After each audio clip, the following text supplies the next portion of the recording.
Hey you, welcome to Dishing with Dush. I know it's a really stressful time. Valentine's Day is around the corner, and do not believe a word your girlfriend says when she does not want anything for Valentine's Day. It's a trap. Okay, so whether it's your girlfriend or boyfriend, it does not matter. You need to do something that's going to sweep them off their feet, and don't worry, I have the solution for you.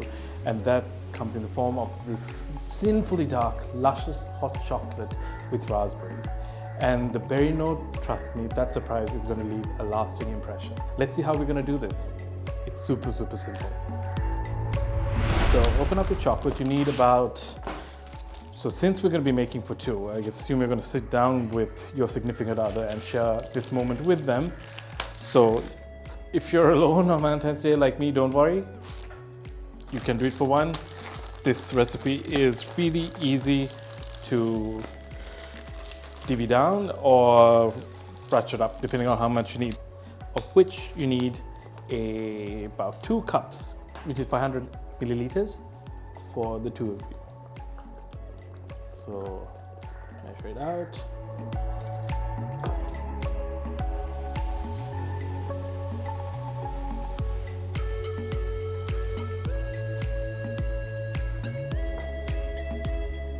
And once you have your milk in your pan, this is full cream milk, okay?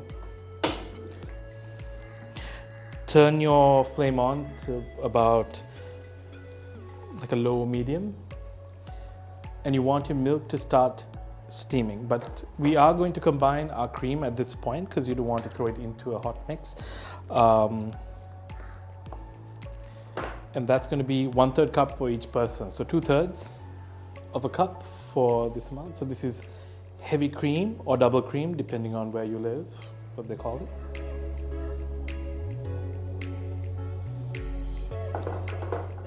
And we are only going to warm this up till this mix is steaming. And we dump in our chocolate at the same time.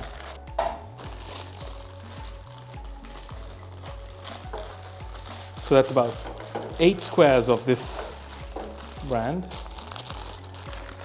And mind you, you need a nice dark cooking chocolate for this. And gently keep stirring. And believe it or not, that's almost it.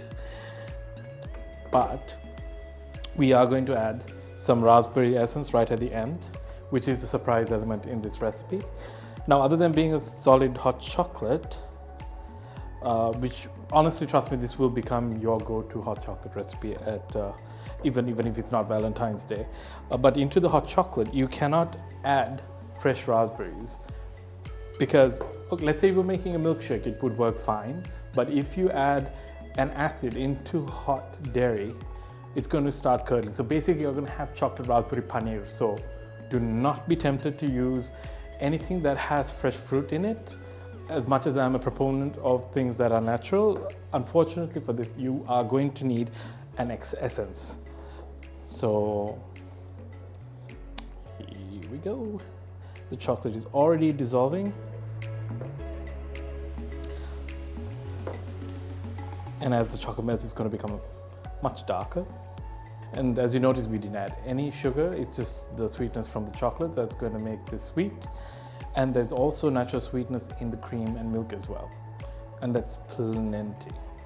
And also, if you cannot find a raspberry essence, because trust me, I almost had to walk to the moon and back. I had to go all over Colombo and finally to PETA. And I found it in a place called PETA Essence Mart.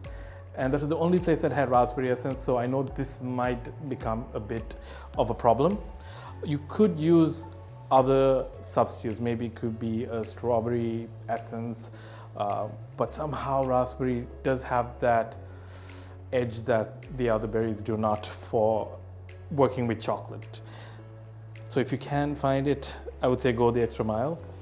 But if not, and this is done. This is done. We don't want this to boil because things are going to start curdling. And while it's still warm, we're going to add a drop or two. Yeah, that's plenty. And kind of use your nose as a guide and see if you can smell the berry in it. I'm just gonna taste test this because I can't really smell the raspberry. Yeah, I could actually use a little bit more. So you really have to use your senses here and use your judgment a little bit. And you can go, it smells a lot stronger in the bottle than it does mixed with the chocolate. So I went a little bit heavier than I would normally. So each individual essence, each brand, the strength is different. So there's really no guide here, unfortunately. So trust your gut.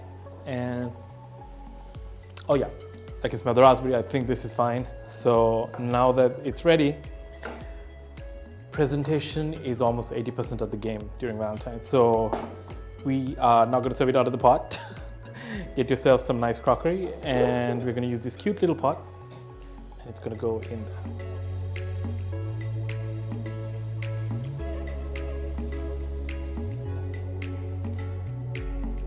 And the great thing about a pot is that, well, of course, all the glamour of pouring out and making a big to-do about it, but it also keeps your hot chocolate warm for much longer than if you had it served up in a cup. So we're gonna take it over and set up a Valentine's Day presentation. So I think just presenting roses on their own is just a little bit cliched. So instead, what you could do is tear up the petals and scatter them. Kind of like if you're in a hotel and they do it on your bed as you check in. So randomly scatter a few petals all over, and oh man, in my opinion, that looks stunning. I mean, if that doesn't win you brownie points, dude, I don't know, you're on your own. So one thing left to do, when you're ready, pour it out. Look at that.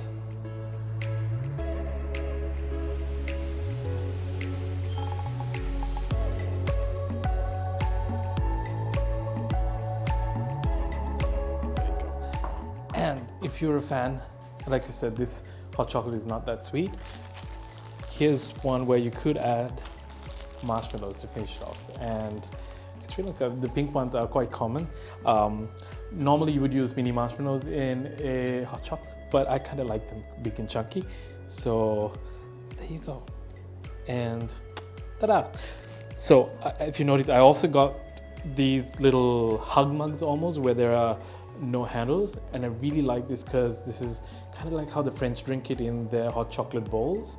And you feel the warmth of the chocolate as you sip it up. So, man. Along with this, I want to take this moment to wish all my viewers amazing Valentine's this 2020.